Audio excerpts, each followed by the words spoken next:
분이 제가 인사시킬 때 담을 넘어가시는 분입니다. 인사를 하라고 했더니 깔깔댔대. 무슨 담? 성장의 담, 환경의 담, 축복의 담, 우리 교회 부흥의 담을 넘어가자는 그런 이야기입니다. 여러분의 가정과 영혼에 하나님께서 주시는 은혜와 복이 있기를 주의 이름으로 축복합니다. 이 세상에는 하나님이 쓰시는 도구들로 가득 차 있습니다. 하늘과 바다와 땅에, 하늘에는 별들과 해와 달들이 있고 하나님이 쓰시는 도구들이죠. 또 바다에는 바다의 생물들, 바닷물들이 하나님이 쓰시는 도구입니다. 이 땅에는 동물들과 또 수많은 식물들과 나무들, 돌들, 그 어느 것 하나 하나님께서 쓰시지 아니하는 도구들이 없습니다. 충만한 하나님이 쓰시는 도구들이 있는데, 이런 모든 지구상에 있는 우주 가운데 있는 도구들 중에 하나님께서 가장 소중하게 쓰시는 도구는 우리 사람입니다. 비록 사람이 죄로 부패하고 오염되었지만 우리 예수님을 믿으면 가장 훌륭하게, 가장 소중한 하나님의 도구가 되는 것입니다.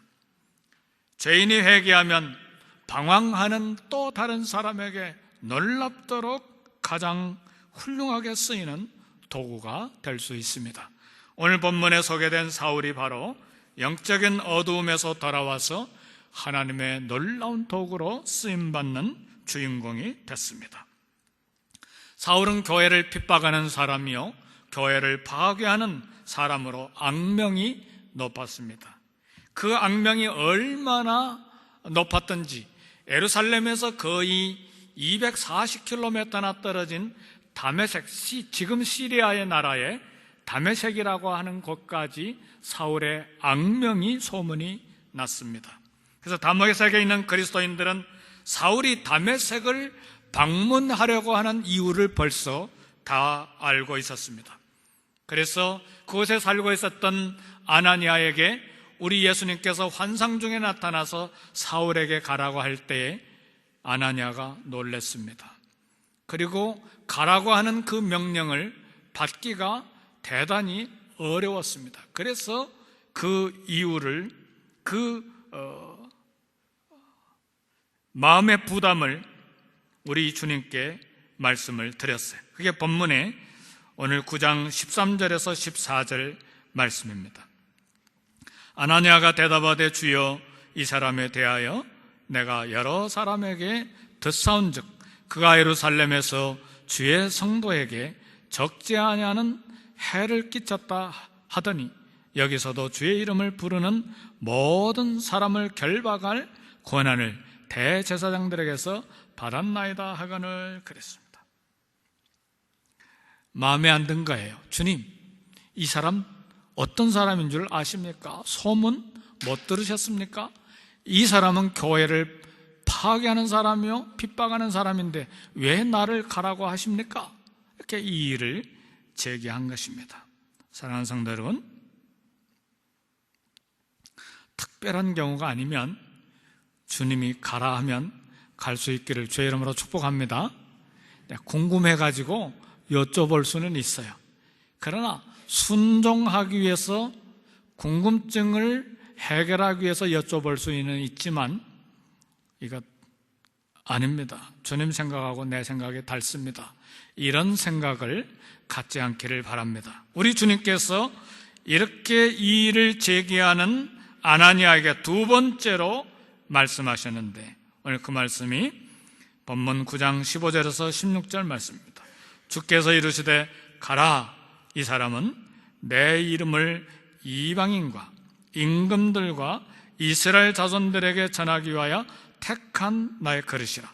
그가 내 이름을 위하여 얼마나 고난을 받아야 할 것을 내가 그에게 보이리라 그랬습니다. 다시 가라, 두 번째 명령이 내린 것입니다. 성도 여러분, 우리 예수님은 다메섹 성도들을 박살내기 위해서 달려간 이 사울을 무릎을 꿇게 만드셨습니다. 예수님은 사단에 사로잡힌 바울을 하나님의 보배로운 그릇으로 선택하기 위해서 붙잡았습니다. 지난주에 말씀드린 것처럼 우리 한국의 연속국에 무슨 주인집에서 도망간 노비를 수색하고 체포하는 추노라고 하는 제도가 있었다고 그랬죠. 이 사울은 추노처럼 다메섹으로 도망간 성도들을 붙잡기 위해서 열심히 달려갔는데, 우리 예수님은 또 다른 추노로서 이 사울을 붙잡기 위해서 다메섹으로 열심히 달려가셔서 마침내 사울을 체포하고 사울을 주님 앞에 무릎 꿇게 만드신 것입니다. 뭐 하기 위하여? 하나님의 택하신 그릇을 삼기 위해서. 악명이 높았던 사울을 변화시킨 우리 하나님, 이 예수님의 절대 주권, 이 하나님의 절대 주권은 오늘 이 땅, 이 세상에 어떤 불가능하게 보이는 사람이라 할지라도 반드시 변화시킬 수 있는 능력이 우리 하나님께 있습니다. 아멘입니까? 믿습니까? 그래서 성도 여러분, 혹시 우리 가족 중에, 우리가 아는 지인들 중에, 우리가 관계하는 주변에 있는 사람들 중에 이 사람은 불가능하다 하고 손을 놓은 사람이 있습니까? 절대로 놓지 마세요. 절대로 실망하지 말고 내 남편만큼은 변하지 아니할 거야, 이 사람만큼은 변하지 아니할 거야. 아닙니다. 우리 하나님께서, 우리 예수님께서 체포하시면, 무릎을 꿇게 만드시면, 그 심장을 만져주시면 변합니다. 사울이, 악명 높았던 사울이 자기 의와 그리고 자기 신학으로 가득 차 있었던 사울이 우리 예수님께서 붙잡아 주시니까 한순간에 변화된 사람이 돼서 하나님의 택한 그릇이 됐습니다. 그래서 누구든지 하나님의 택한 그릇이 될 수 있다는 꿈과 소망을 우리는 가져야 합니다. 그래서 어떤 사람에 대해서든지 낙심하거나 실망해서는 안 돼요. 때때로 실망하고 낙심해가지고 저 사람은 안 만났으면 좋겠다. 우리 주님께는 그런 사람 없습니다. 우리 주님이 포기하지 아니한 이상 우리도 절대로 포기하시는 안 돼요. 우리 하나님이 포기하지 아니한 이상 하나님의 종들인, 하나님의 사람들인 우리는 절대로 포기해서는 안 돼요. 주님 앞에 모든 사람들에 대해서 가능성을 두고 기도하고 무릎을 꿇어야 되는 것이 우리가 해야 될 마땅한 일입니다. 오늘 본문 9장 15절에 보니까 택한 나의 그릇이라 그랬는데, 성도 여러분, 여기 택한 그릇이라고 하는 말은 길을 가다가 이렇게 길에서 주운 그릇이 아니라 그 말이에요. 부엌에 들어가서 이 장의 문을 열고 아무 그릇이나 그냥 뽑아낸 것이 아니라는 말이에요. 아무렇게나 우연히 손에 잡힌 그릇이 아니라는 말이에요.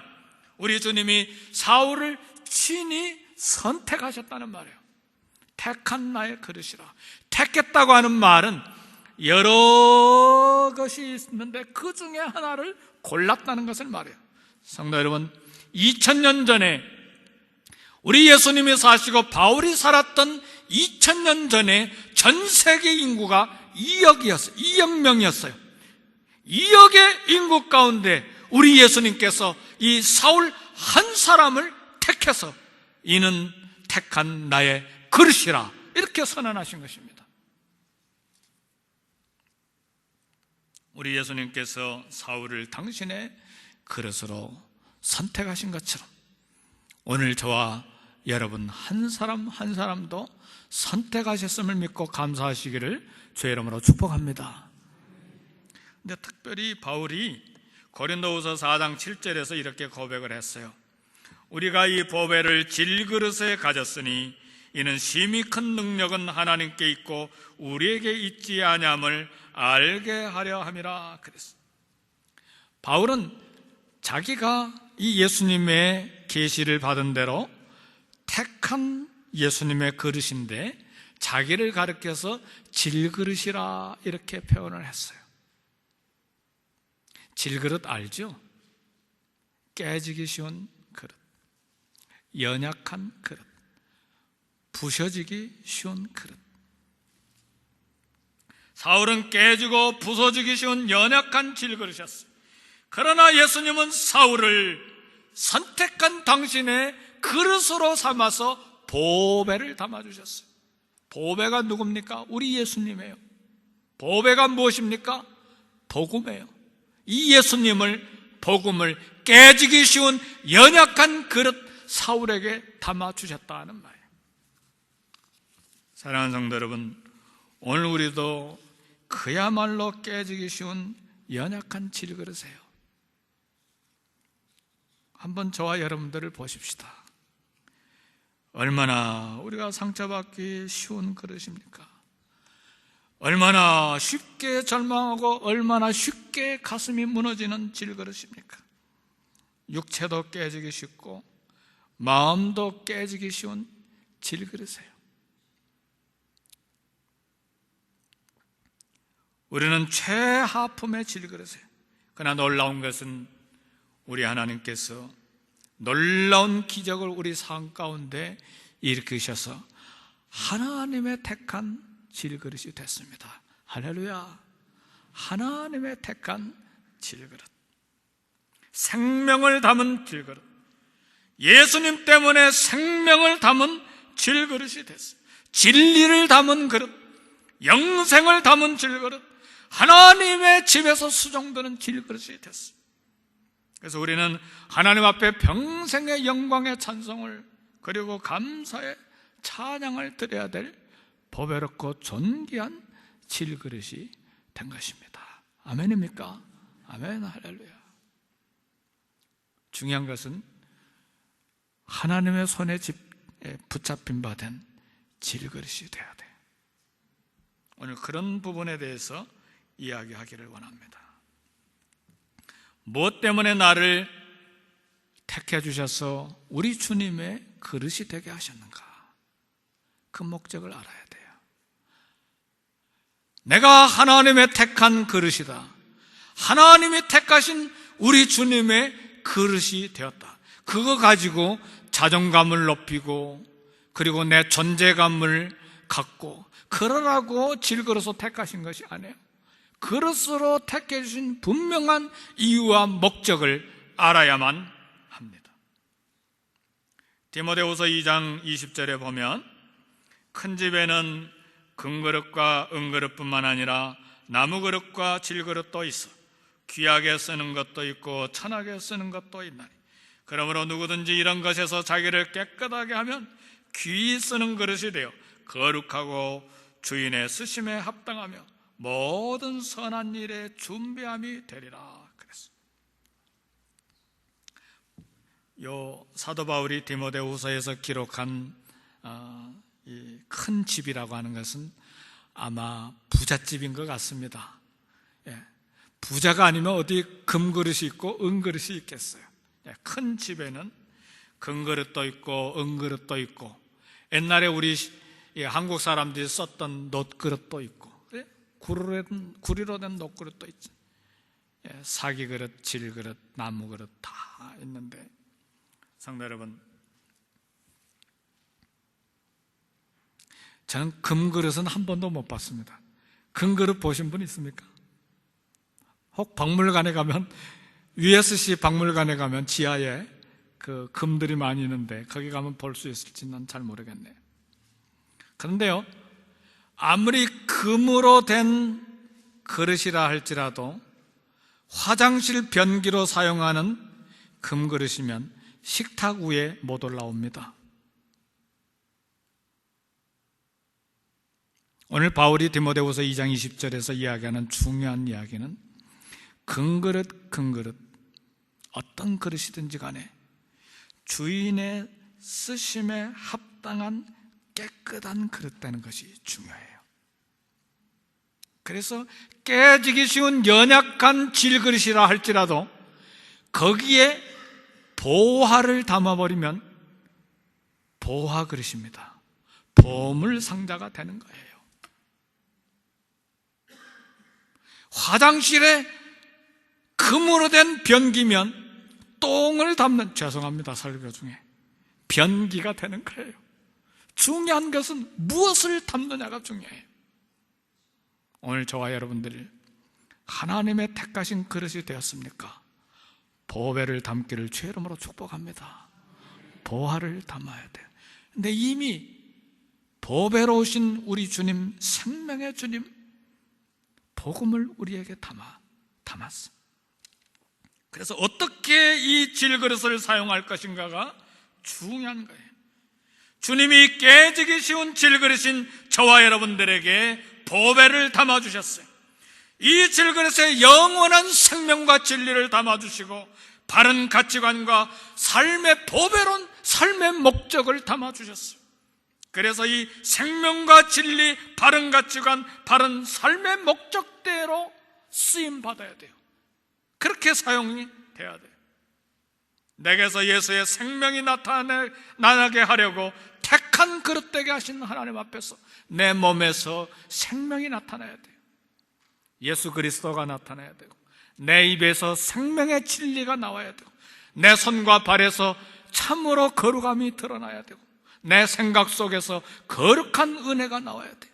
그래서 내 전생애를 통해서 은혜가 흘러나와야 돼요. 거룩한 영향력이 주변에 행사돼야 돼요. 선교하다가 갑자기 18년 가까이 됐는데 우리말로 설교하고 싶은 생각이 막 드는 거예요. 왜 갑자기 그 생각이 들었는지 몰라요. 그래서 제가 여기 오게 됐습니다. 근데 한 3년 반 동안 설교하는데 제가 한 가지 깨달은 게 있어요. 설교는 책상에서 일주일간 준비해서 그게 설교가 아닌 걸 발견했어요. 머리끝에서 발끝까지 생각, 잠자는 것, 행동 모든 것에서 설교가 나온 것을 제가 발견했어요. 그러니까 설교는 학문을 해가지고 박사학위를 받아가지고 설교하는 게 아니구나를 제가 발견한 거예요. 3년 반 만에 깨달은 것입니다. 아무리 좋은 말을 해도 우리 성도님들이 제 인격을 신뢰하지 않으면 귀 다 닫아버리고 마음을 다 닫아버립니다. 그게 사실입니다. 그러니까 머리끝에서 발끝까지 생각, 잠재의식까지 다 드러내서 하는 것이 설교인 것을 발견했어요. 성도 여러분, 우리 인생 전체가 다 마찬가지입니다. 주님이 택하신 그릇이 됐습니까? 손과 발과 눈과 귀와 혀에서 나오는 우리 삶의 전부가 다 보배로운 그릇으로 쓰임을 받아야 돼요. 거룩한 영향력을 이웃에게 행사하는 보배로운 택한 그릇이 되기를 주의 이름으로 축복합니다. 누구에게든지 오래 믿었던 새 가족으로 왔든지 간에 그런 택한 그릇이 돼야 합니다. 우리 직분이 우리의 거룩함을 나타내지 않아요. 오래 믿었고 우리 교회 오래된 신자라고 해서 거룩한 영향력을 행사하는 것이 아니에요. 우리 삶 속에서, 언어 속에서, 우리의 행동 속에서 우리의 삶의 거룩함이 드러나는 거예요. 그렇게 해서 영향력을 행사하는 것이에요. 그런 택한 하나님의 그릇이 되기를 주의 이름으로 축복합니다. 꼭 그렇게 돼야 됩니다. 아멘 했으면, 아멘으로 받아들였으면 그냥 아멘으로 억셉트하고 생각으로 수긍하는 것으로 끝나는 것이 아니고 이제 구체적인 발걸음을 내딛어야 합니다. 그래야 설교가 살고 말씀이 능력이 되는 것입니다.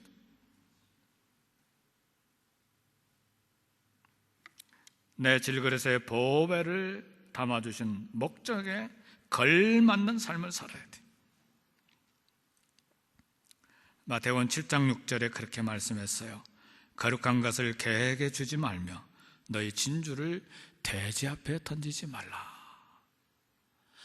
저 여러분들이 택한 예수님의 그릇이 되었는데 진주의 가치를 모르는 돼지가 그 진주를 발로 밟는 것처럼 이 그릇을 더러운 것에 써서는 안 돼요. 생각도 그렇고 우리 말도 그렇고 우리 인생 전체가 발로 밟히는 그런 일을 당해서는 안 돼요. 근데 남이 나를 밟는 것이 아니고 내가 이 보배로운 질그릇을 내가 밟는 경우가 많다는 사실이 우리의 기도 제목입니다. 성도 여러분, 본문 9장 15절에 보면 사도는 예수님의 이름을 이방인과 임금들과 유대인들에게 증거하는 하나님의 택한 예수님의 그릇이라 그랬는데, 사울이라고 하는 이 질그릇의 임무는 무엇이냐? 예수 그리스도를 전하는 것이었어요. 이방인과 유대인과 왕들에게 그리스도를 전하기 위한 택한 그릇이었어요. 그래서 사울이 바울이 돼서 전 세계와 아시아, 유럽으로 나가가지고 택한 하나님의 그릇으로 충분히 쓰임을 받았는데, 성도 여러분, 바울이 아시아와 유럽에 방문해서 복음을 전한 도시가 57개예요. 57개 도시를 다녔어요. 비행기도 없고 자동차도 없고 오토바이도 없고, 그런 시대에 57개 도시를 다니면서 그 다닌 거리가 거의 어떤 학자들에 의하면 13,000km나 됐다고 그랬어요. 택한 하나님의 그릇으로서 충분히 쓰임을 받았어요. 이 결과로 말미암아 초대교회 대부분의 교회가, 전부는 아니지만 대부분의 교회가 사울에 의해서 설립됐어요. 그리고 신약성경의 3분의 1이나 되는 13권에서 14권의 성경이 그에 의해서 쓰여졌어요. 오늘 우리 한 사람 한 사람도 예수님에 의해서 택함을 받은 그릇인데, 성도 여러분, 오늘 우리 중에 누가 아프리카를 위한 택한 그릇이 될 것입니까? 오늘 우리 중에 누가 중남미를 위한 택한 그릇이 될 것입니까? 오늘 우리 중에 누가 아프리카를 위한 택한 그릇이 될 것입니까? 가는 사람으로서, 혹은 보내는 사람으로서, 혹은 물질로 후원하는 사람으로서, 혹은 중보기도자로서, 혹은 연세가 많이 됐지만, 세월이 많이 흘러갔지만 실버 미션에 대한 비전을 가지고 누가 이들을 향해서 택함을 받은 그릇이 될 것입니까?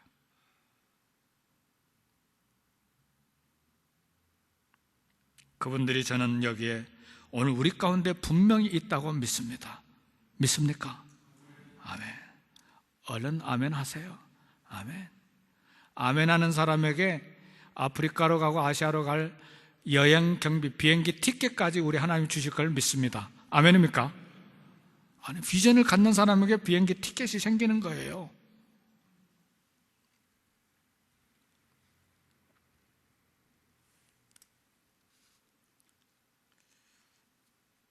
신해산 40일 비전 기도회는 이 비전을 발견하는 기도예요. 이 비전과 꿈을 발견하고 담을 넘어가기 위한 기도예요. 그래서 우리가 열심히 새벽으로 기도하는 것이에요. 새벽 기도 익숙하지 아니한 분이 새벽에 일어나면 휭 돕니다. 어질어질하고 하루 종일 몸이 힘들어. 그런데도 나와서 기도하는 이유가 어디에 있어요? 우리 주님이 택한 그릇의 역할을 감당하기 위하여.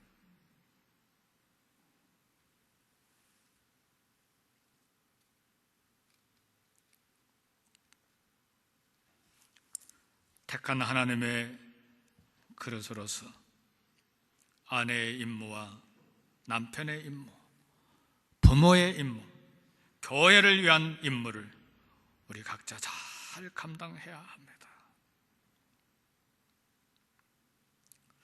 사울은 주님을 모셔드리는 순간에 새로운 피조물이 됐는데, 이제 벅찬 가슴을 가지고 주님께 여쭸어요.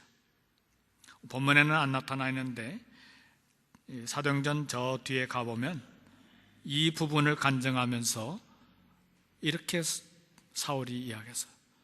주여 무엇을 하리이까? 따라서 합시다. 주님, 내가 무엇을 하면 좋겠습니까? 이렇게 여쭤야 돼요. 우리 주님께 물어봐야 돼요. 내가 무엇을 하면 좋겠습니까? 이거 결단하면요, 그리고 이렇게 질문하면 하나의 비행기 티켓만 아니고 필요한 거 다 공급하실 걸 믿습니다. 아멘입니까? 얼른 아멘 하세요. 이런데 얼른 아멘. 하나님 일하시니까 결단하고 마음이 준비된 사람을 하나님이 쓰시기 위하여 필요한 사람을 붙여주시고 필요한 돈을 다 갖다 주시는 거예요. 가만히 앉아있는 사람은 하나님 쓰시기가 어려워요. 누가 나를 위하여 갈고 누가 우리를 위하여 갈고 할 때 내가 여기 있나이다, 나를 보내소서. 이렇게 마음이 준비되고 기도가 준비되고 영적으로 준비되고 결단할 때 하나님이 그 사람 쓰기 위하여 사람을 붙여주시고 돈을 붙여주시고 시간을 만들어주시는 것이죠. 순종의 첫걸음을 내디딜 때에, 지난 수요일날 우리 이 목사님 설교하는데 그 이야기 했잖아요. 제사장이 요단강을 건너갈 때 첫 발걸음을 내디뎠을 때에 요단강 언덕까지 차고 넘쳤던 물이 갈라졌잖아요. 다 준비되면 내가 하리라. 그건 누구나 다 할 수 있어요? 아니요. 순종의 걸음을 내디딜 때에 일을 할 수가 있어요. 기적이 거기에 나타나는 것입니다. 사울이 자기 그릇을 다 비웠어요. 다 비우고 예수 그리스도로 가득 채웠어요. 우리 예수님이 가장 보배롭고 존귀한 분임을 알고 가졌던 모든 지식, 유대주의, 바리새파, 그리고 가문의 모든 명예까지 다 내려놨어요. 예수 그리스도로 가득 채웠어요. 왜요? 뭘 발견했어요? 우리 예수님이 가장 값진 보물인 것을 발견했어요. 골로새서 2장 3절에 보니까 그 안에는 지혜와 지식의 모든 보화가 감추어져 있느니라. 예수님 안에 모든 지혜와 지식의 보화가 감추어져 있는 것을 발견하고 그분을 자기의 질그릇에 다 담은 거예요. 그것을 발견했기 때문에 다른 걸 다 해로 여기고 배설물로 여기고 그분만을 알기로 결단하고 그분만을 위해서 평생의 삶을 다 채우기로 결정한 거예요.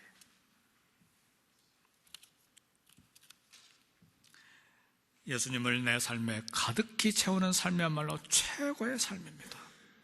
무엇을 향해서 달려가시겠습니까?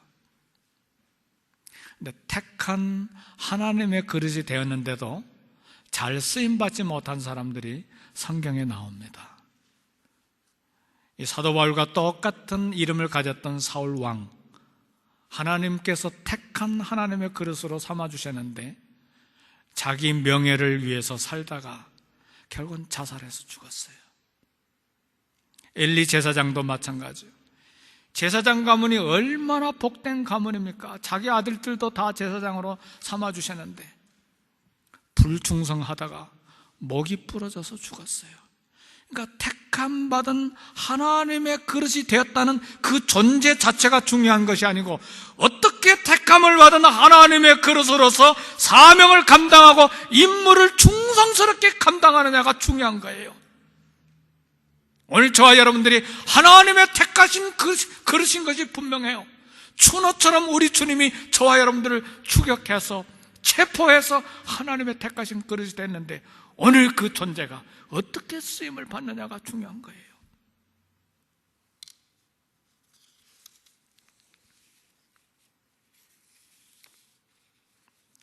택함을 받은 하나님의 그릇이라고 하는 존재, 그리고 쓰임받는 길, 거기에 늘 영광만 있는 것은 아닙니다. 사도행전 9장 16절 오늘 본문의 말씀을 보니까 그가 내 이름을 위하여 얼마나 고난을 받아야 할 것을 내가 그에게 보이리라. 그러니까 택함받은 하나님의 그릇, 바울의 사역 현장에는 고난의 파도가 넘쳤어요. 그러나 바울은 고백했어요. 내가 달려갈 길과 주 예수께 받은 사명, 곧 하나님의 은혜를 하나님의 은혜의 복음을 증언하는 일을 마치려 하면은 나의 생명을 조금 더 귀한 것으로 여기지 아니하노라. 그랬어요. 성도 여러분, 바울이요, 고난을 거부할 권리가 있었어요. 성도 여러분, 바울이 고난을 피할 지혜와 지식과 그런 능력도 있었어요. 그러나 바울은 스스로 희생하고 스스로 헌신하고 스스로 충성했어요. 그래서 택함받은 하나님의 그릇은 모든 고난의 환경에서 후퇴할 수가 없습니다. 택함받은 하나님의 그릇은 자존심과 이익 앞에서 그릇의 역할을 결코 포기할 수가 없어요. 사도 요한의 제자 폴리갑이 66살이 됐어요. 예수 믿는 것 때문에 사형당하게 됐어요. 나무에 매달려 이제 불에 타서 죽게 됐는데, 사형 집행관인 로마 군인이 86세가 된 노인 죽여서 뭐하나, 살리고 싶은 생각이 들었어요.